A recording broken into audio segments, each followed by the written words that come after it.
Sly, what's up, brother? Hey, what's going on? We gotta get you some bigger shirts, bro. Hey, I'm trying to be like you, man. Hey, they got baby tea special. I see. Where you at in LA? I mean Cali? Yeah, San Diego, man. San Diego, yeah. Cool. Sam, Hey, what's up, man? how you doing, bro?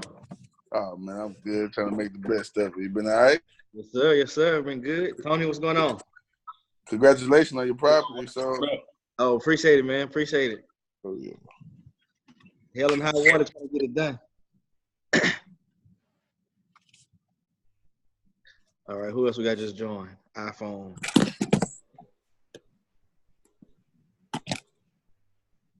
All right, Sly, I'm gonna give him like one more minute, brother. I'm gonna let you roll. I know you got a short time. All good, man. Okay. All right, who else we got on? Oh, what's going on? What's up? Is that Wade? Yeah, what's going on, bro? Chilling. Not too much. Okay. Somebody else join. It just says iPhone. It's me, darling, and I'm just listening in. I'm trying to finish cooking dinner. Okay, hey, darling. What you looking for us? Some baked fish, salad, and baked chicken for my kids. Sounds good. All right. Well, we're gonna. I'm pretty sure we have a few people join late, but this was gonna be recorded as usual. So I got Sylvester on. I think the time before last that we all met up. Somebody who was talking about Sylvester. Somebody had used Sylvester. I can't remember. Anyways, this is my guy. I use him for everything as far as title work, legal contracts, psychologist sometimes. Trying to work through trying to figure stuff out. So yeah, so Sylvester is a real estate attorney, and he also has a title company. So this is who everybody using whenever you have deals. It's all good until we run into hiccups. When we run into hiccups, then we gotta switch title companies unless you got the right one. So it's always good to start with the right one. So, Sly, if you don't mind, you can give them like a high level overview of the importance of title work and what you do specifically for the deals and contracts. All right, so kind of as Chris told you, I actually work with a number of investors, and that is more or less my specialty. And so a lot of times where some other title companies, they're used to your cookie cutter retail transaction, that's where I can come into play and help you clear title. And so I always tell people the biggest challenge of being a real estate investor is actually knowing what's on title and how to resolve the issues quickly when you do run into issues, because there's not a lot of time for you to save your deals all the time, because a lot of the, as they say, distressed sellers are also sometimes shady, flaky, and a few other things, but that's not all your distressed sellers. Sometimes distressed sellers have a lot of other family issues. It's a good person where something bad's happened to them, but at the same time, you're competing with other investors. And so if the title company doesn't know how to clear title, then you can run into other issues down the road, such as finding memorandums on your property, they sign a new contract with somebody else, etc. And so my goal, and what I always stress to other wholesalers, is your goal should be to close a transaction as fast as possible. And so the first question I have, for kind of just a quick poll of the group, how many people understand Schedule A, Schedule B, and Schedule C on the title commitment? We walked through one like week 1 or week 2, and I did a high level overview, but I'm pretty sure they still have a lot of questions about. If you could walk through that would be great. Definitely. So the first place you should get excited and look for anytime you receive a title commitment is Schedule A, and you're hoping that the person you signed a contract with is your only vested owner, but sometimes that is not the case. So I'm pretty sure quite a few of you have seen where it's in the estate of, or the deceased and heirs. And so, straight off the bat, okay, I had to do an heirship or something else. But anytime you see title not vested in just the seller you signed the contract with, you should immediately reach out to your seller and try to figure out who are these other people on title, or who's dead, what's your relationship to this person, and etc. Because you need to go right back and try to get all these other parties to sign a contract. And I'll probably join on another call later to go over the importance of proper contracting and making sure all parties sign the contract. But Schedule A is always your starting point. Schedule B, of course, is where it highlights the different restrictions, and if there's an encroachment on the property, if there's an oil and gas lease, etc. But a lot of people skip over Schedule B, but you need to be careful and sometimes look at Schedule B, because when you're dealing with buyers, anytime they begin to ask, well, can I put a mobile home here? Can I build on this? Those are the type of questions where you need to truly pay very close attention to Schedule B.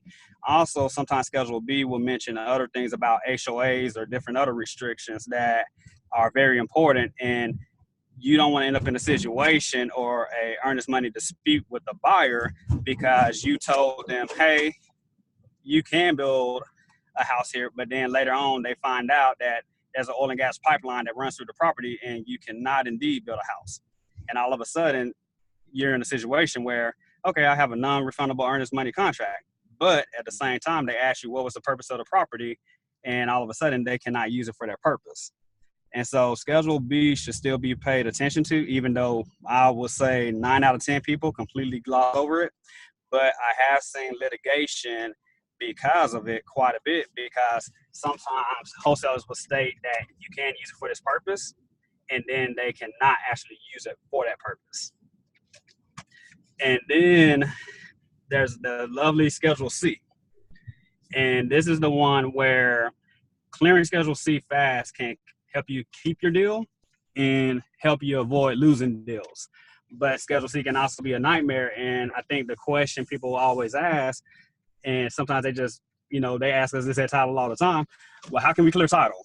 And so I always tell people, a lot of times, depending upon how quickly you build rapport with some of your sellers, you should have a generic payoff authorization form or either seller information form so you can gather some of the important details.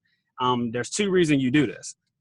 A, we can go ahead and request a payoff while we're waiting for title work.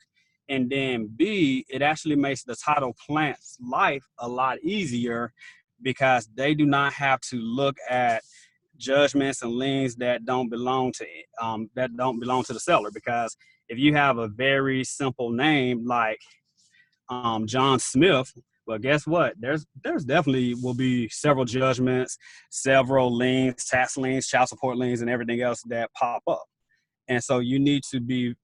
So if you have their social or at least their last 4 when they were born, their last couple of addresses, that information can be very helpful and save you probably a week of time alone. The other Schedule C item that some title companies still, I would say they give misguided information, and sometimes you need to be aware of this, but child support liens. Child support liens have been deal killer for some people, but guess what?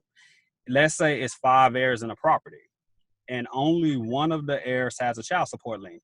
Let's say their child support lien is $50,000. You're buying the property for $50,000. And as I said, I want someone to actually answer this. Can you still close on that property, or can you not close on it because of that child support lien? Okay. Yes. So you're correct. You can still close on it because that person only has a 1/5 interest in the property. And so we would only have to pretty much send their proceeds to the Attorney General's office for that child support lien. There's a big misconception on if you can obtain a partial release. I have obtained several partial releases. That's possible. The only true, what I call Schedule C deal killer, can sometimes be an IRS lien. Those are difficult to navigate, but can they be navigated and resolved? Yes, they can. Does it take more time than normal? It takes quite a bit of time. because the IRS does have a few circumstances where they will release a lien, but it does take work. And I will tell you that title companies that love retail transactions, they don't find it valuable to try to work through those issues, just because they love what I call just the basic retail transaction, where you do have to get a little dirty to deal with the IRS tax issues, because they do take time, but they can be resolved. They can be worked. The other things that will show on Schedule C sometimes, and this is a question you get a lot of times, is a quitclaim deed a valid deed in Texas? Because a lot of people will still use them, and sometimes you'll see this on the title commitment where it requests that they execute a new deed. A lot of times, and this depends upon the underwriter, but this is typically how you resolve it.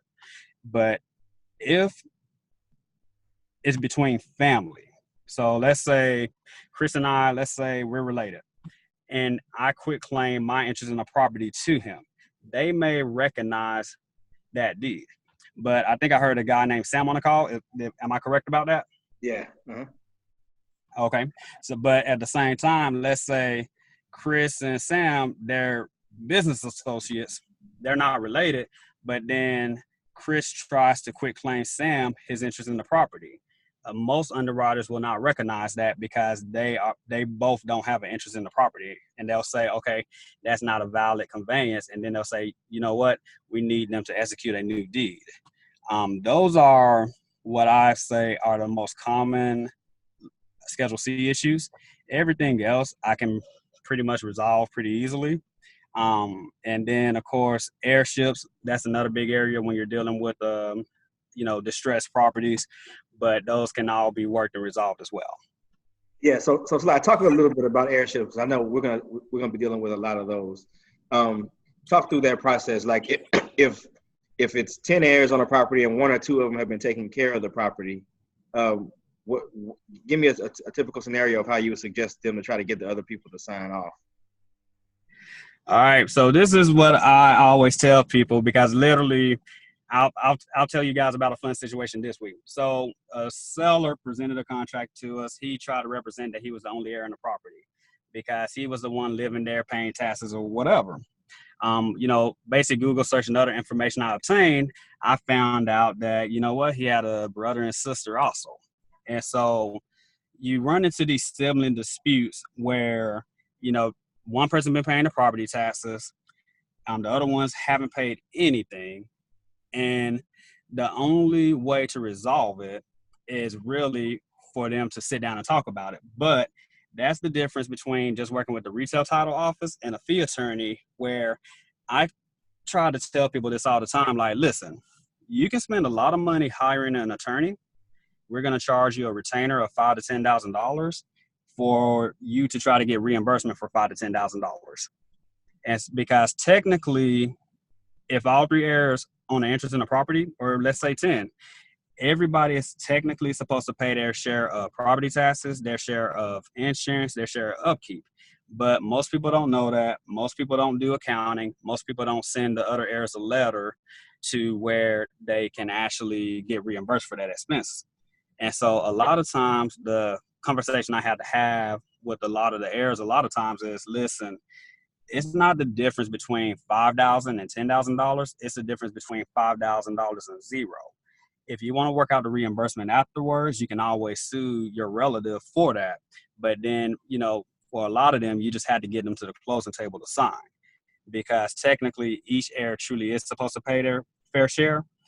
Sometimes you will hear some heirs say that, hey, I understand this person's been paying that. I don't want to be in this property. And so they'll go ahead and deed it over. But there is one little trick I do want to talk to you guys about real quick, speaking of heirships and heirs. So have you guys ever run into a situation where heir had a judgment against them and it was pretty expensive?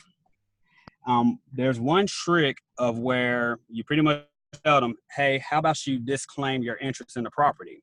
And what that means is when you file a disclaimer, it treats that person as if they're deceased, and then that share passes to their heirs, and then it bypasses that judgment. A lot of people don't know about that trick or tactic, but that can be a deal saver sometimes. I always tell people what people do outside the closing room, I really don't care. But, far as what we're concerned about disbursement, it goes to those heirs. But heirs are always tricky just because, you're dealing with sometimes bad family dynamics, and you just have to get them back to understanding how probate works in Texas. And I will share with Chris and the rest of you, it's a very good chart on who gets what when people die, especially when you run into those situations where, daddy had 3 wives and had kids with all 3 women, and this wife is dead, et cetera, et cetera. And so it will help navigate those waters as well, too, because the $1 million question when you're dealing with heirs is, but who actually needs to sign? Mm-hmm. Wow, you got a chart. Cheat code. I have a chart. Yeah, Cheat code. Yeah. Okay, cool. Yeah, so you send it to me, and I'll put it in our Dropbox for the group, and everybody can check that out. Man, let me see. What other questions I got for you? So, I talk about the title insurance and what what the title insurance instrument is, the commitment. What are the insurance? Yeah. Okay, so what does a title policy actually cover? Or yeah. Uh-huh. All right. So what a title policy truly actually covers is making sure that you quote unquote have that the person selling the property actually has title to the property, and that they will defend you against people who come up who claim an interest in the property, or for any liens or other items that may have been missed during the examination. Now, when people hear that, they think it means they cover everything. No, it does not. So remember, Schedule B, we talked about exception to title. That lists items that are not covered. But then what also can happen too is you have to remember you have to remember your purchase price of the property is the most that they'll pay. And so if they miss something that is substantially more than that policy, they are only responsible up to the policy amount. Because, for example, let's say you pay $50,000 for a property, but then let's say the title company missed a $150,000 lien. Well, you technically only spent $50,000. And so that's all the title company is going to reimburse you for is that $50,000. When things do go wrong, like, for example, let's say somebody lied on the heirship and there were actually other heirs, then that's also something that title insurance would cover. And so that's why you see pretty much all buyers do want to close with the title company. It also deals with, like I said, different liens and things that are missed, because I always tell people, you have to remember the people that work in the real public records department, the Harris County clerk, people don't always love their job. And sometimes you can find things that are indexed incorrectly. Just like I'll give everybody a quick tidbit. Whenever you record a memorandum of contract, be sure to actually go to the Harris County website and make sure that it shows your seller's name. Make sure that the description shows memo, and make sure it actually shows the legal description of the property. Because what can happen is we may see something where it says Lynette's house buyer, and then for the grantee, it would just say C instrument. And then for the legal description, it would say C instrument. And guess what? Your memorandum would actually get missed. And wow. So if you do have a title policy, for example, though, let's say you're on the side where you brought the property and the title company missed the memorandum, then the title company would actually pay that memorandum holder for that release. Wow, I learned something new. And so you have to think about it I tell people you have to kind of think about all this stuff from multiple perspectives. So there's a reason you want a title policy. And, from time to time, some people will close deals without title insurance just because, for example, if you have a 2018 built house and there really isn't time for anything to be messed up and they literally just closed with title a few weeks ago, then that shouldn't be an issue. But any other time, especially any older property, definitely get a title policy. If heirship involved, definitely get a title policy. If there's a divorce involved, definitely get a title policy. Yeah. And the divorce is another good one, because sometimes the one party or the other doesn't really realize that they may not have a right to sell it based on a divorce decree if they haven't read the divorce decree and all that kind of stuff too. Oh, yeah. Yeah, I tell people I've literally dealt with probably 4 divorce issues this month. And one can be Google is not an attorney, and people should not use divorce decrees from Google, because you'll see these handwritten decrees and they'll say, hey, this person's awarded the property, and they just put the street address. Well, from a title company perspective, that's not good enough, because we need a legal description. Because I tell everybody to remember, title companies ensure legal description. Why do you think you never see the actual property address on a title commitment? That's because we ensure legal descriptions, not property addresses. Property addresses were created for the United States Postal Service. And so you run into the issue too of who has the authority to sell. Even if it's quote unquote separate property, if the parties are married or getting a divorce, you still need to find out about that spouse. This month alone, we had a guy, he tried to sell the property without his wife joining. He told us that, yeah, the divorce is finalized. I had this property before we were married anyway. And so, anytime somebody continually calls us 10 times a day asking about the status of closing and et cetera, you kind of start second guessing different things. And so I looked up the divorce decree, and he was actually supposed to give his ex-wife half of the proceeds from the sale. And that's one scenario. The other one is just, seeing who truly has the authority to sell. I had an investor this month who got a deal under contract. They got happy, but guess what? In the divorce decree, it said they must list the property with an agent. And so divorce, yeah, they had to list it with an agent for like 90 days. Wow. And so you always kind of had to be careful of that and truly look into the details of, who's this person married to, when were they married? And that's why I kind of said, like, if you build rapport with the people, they shouldn't mind give you a seller information form and just completing those details. That way you can have all that information up front. And I mean, that can save us, like, literally, that can save us a week. A quick question for some of these guys, Sly. If they're doing a JV with another wholesaler, what kind of documentation or type of agreement do you think they should have between the two of them to make sure they get paid, especially if they are the second person on the deal bringing a buyer? Oh, okay. So what I've seen some people do is, I would say the joint venture agreement is a must. The joint venture needs to specifically spell out when you get paid, how you get paid, etc. I also tell people you have to be ready to sue people sometimes, or be ready to spend money on an attorney, because some people do get greedy and they will try to bypass you, close at another title company, etc. I've had that happen to a few people. But with the joint venture agreement, you need to specifically state when you get paid, how you get paid, who gets paid for what. And there's some people that try to enter what I call long-term joint venture agreements. I actually advise against those and advise people to do it property by property. For some people where, let's say, for example, you don't have a buyer's list. And so one way of dealing with it would be actually assigning the contract. So let's say I'm a new investor. And so what I would do is I would assign the contract to Chris. And I would just say, okay, well, we don't know what the amount's going to be, but we can go ahead and put in there that I'm assigning the contract to Chris. And, Chris has to give me 30% of whatever assignment fee he gets when he finds an end buyer. That's another thing that I've seen people do. And then it doesn't per se fully remove you from the transaction, but it still kind of gives you enough control or access to where you can still be involved in the process, and you definitely will get paid because you were the original party that opened the contract with title anyway.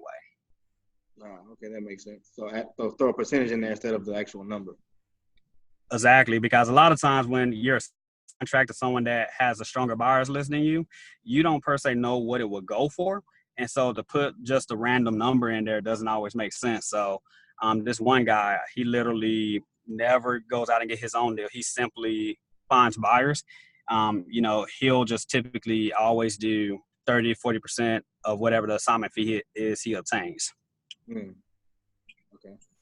And I find that to be a lot cleaner. Yeah. Yeah. Makes sense. Okay. All right, guys. Anybody got any questions?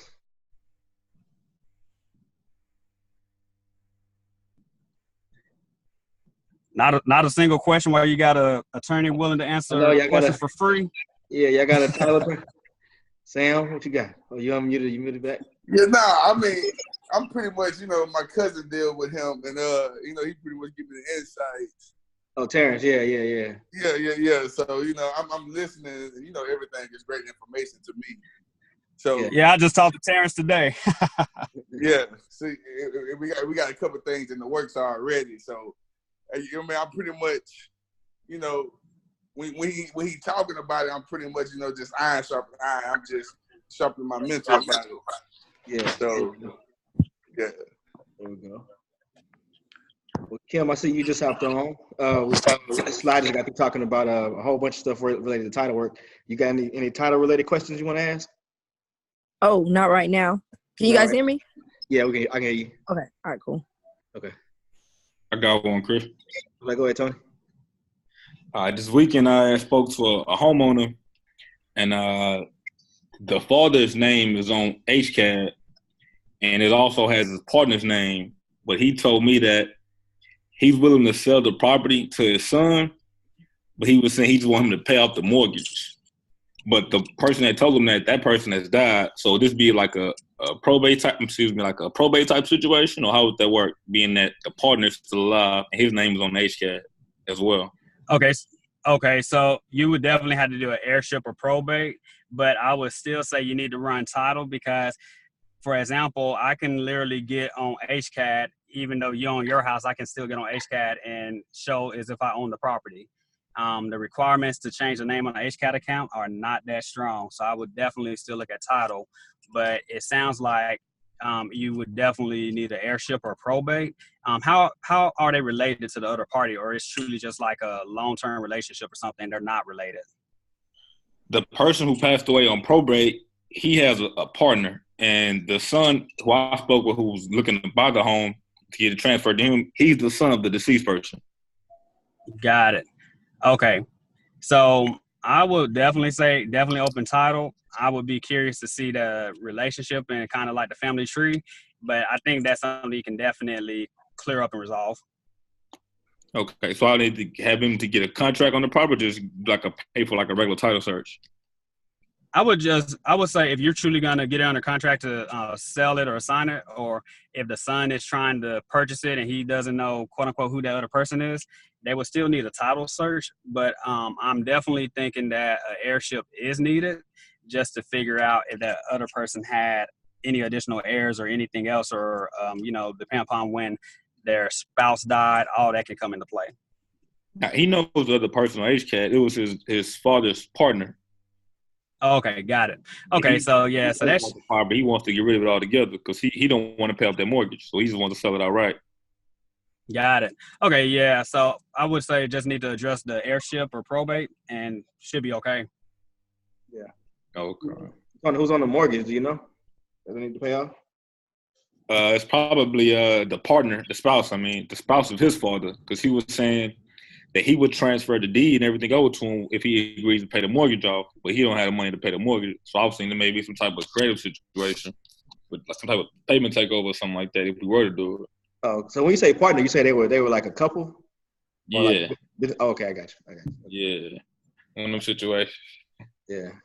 Got it. Yeah. Okay. I got you. Okay. There we go. So he needs a probate of heirship documents, I guess, to figure out the relation to everybody, you saying?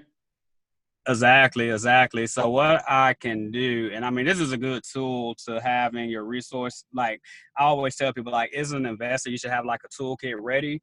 That should be a seller information form. That should be an heirship questionnaire, and that should be a payoff authorization. You should go to every call with those. And so I'll shoot an heirship questionnaire that Chris can share with the group, and then you kind of get them to fill that out, and that will help you figure out your next step. Okay, cool. Appreciate it, man. No problem. All right. Well, Sly, appreciate your time, man. We ran you the whole 30 minutes. I have one question. Can I ask a question? Go ahead, Don. Go ahead. One question. When someone has a VA loan, does that complicate the process when you're trying to acquire it, or is it the same as any other type of loan? You said a VA loan? Yes.